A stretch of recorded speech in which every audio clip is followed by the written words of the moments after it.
The next question comes from Frank Mealy, and will go to Mr. Fellows. Mr. Fellows, President Obama has famously declared that if Congress won't do what he wants, that he will get things done with his phone and his pen. That seems to include changing laws such as Obamacare, creating laws such as the DREAM Act, and ignoring laws such as the Defense of Marriage Act. Is this a crisis or just business as usual?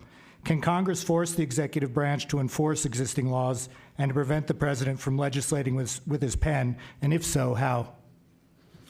Well, it's going to have to be Congress that finally steps up to solve this problem. I mean, there's all kinds of different laws that the president signs, and the prison release in Afghanistan was one such law that he signed a law that specifically said that he would notify Congress 30 days before any such prisoner transaction were to take place. But then he decided that he didn't like that law, so he was going to do his own thing. I think that's one of the problems we see with Obama, plus all the executive orders that he's written that overrides Congress. We have a Constitution, and we should apply the Constitution to those things and make sure that Congress follows its own rules and make sure that the president also follows its rules as well.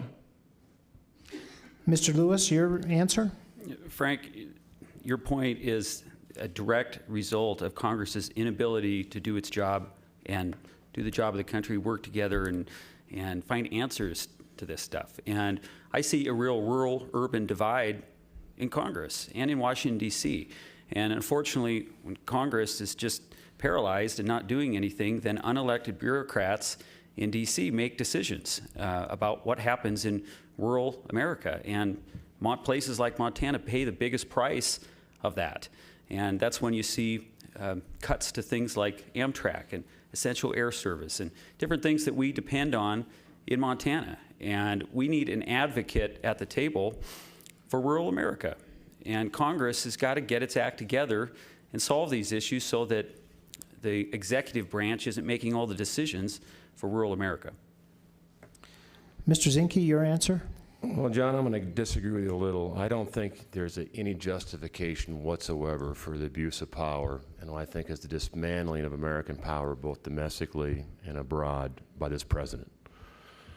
I think when you ask the question, do you trust the United States government? Ask that question now and go back to Ronald Reagan, whether you trusted America.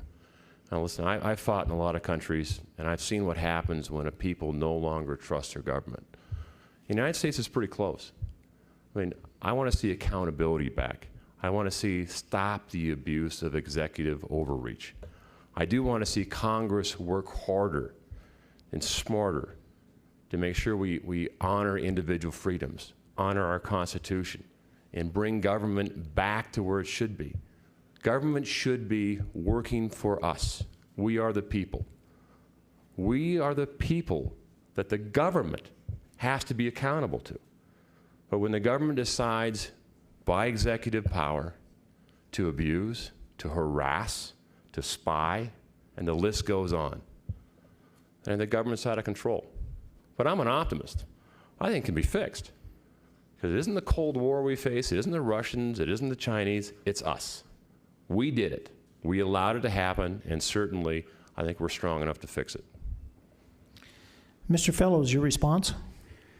Well, I think John Lewis talks about the unelected bureaucrats. Well, that's one of the problems that we have in Congress today, is that they simply pass laws, and then it's the bureaucrats that tell us what the laws are supposed to be. And you see them in the Federal Register, and once they become law, then we figure out, or finally find out what these laws actually say from what they eventually passed. And plus, you got to figure that the American public, I think, likes the fact that we have gridlock in some cases, especially in Capitol Hill and between the president, because if nothing is done, then they can't tax us any further, they can't pass laws against us, and they can't really screw us over, because what has Congress done in the last 6-7 years? Really nothing. And before that, it was increased deficits, increased spending, giving handouts to special interests. And so is that the kind of Congress we want? No, I don't think, or a president.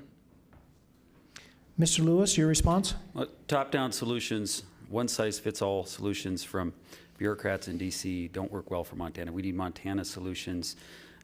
Mike said it, Congress passes laws, and then Congress can get together and and improve them and improve upon what they're doing. And so we need less politics. We need to focus on what is best for Montana, and that's what I'm about. We know better how to solve issues important to Montana here at home than somebody in the executive branch in Washington, D.C. Mr. Zinke, your response? Well, I concur. One size doesn't fit all. And clearly the view of the Potomac's a lot different than the view of the Missouri and Fort Benton. And that's a lot of the problems we face in Montana is we do things a little differently. We're independent. We're self-reliant. We're value-based. And Montanans need to stand together and go, enough. You know, the Forest Service should not be carrying tasers and sidearms and attack dogs. When I grew up in Montana, I can tell you the Forest Service had an old truck and a bucket of shovel. And that's what the Forest Service should have. There's 73 agencies that have SWAT-like groups in the agency. I think the Postal Service has one. Why? This needs to be addressed because, again, it goes back to trust. Is the American people have to trust their government. I want to trust my president.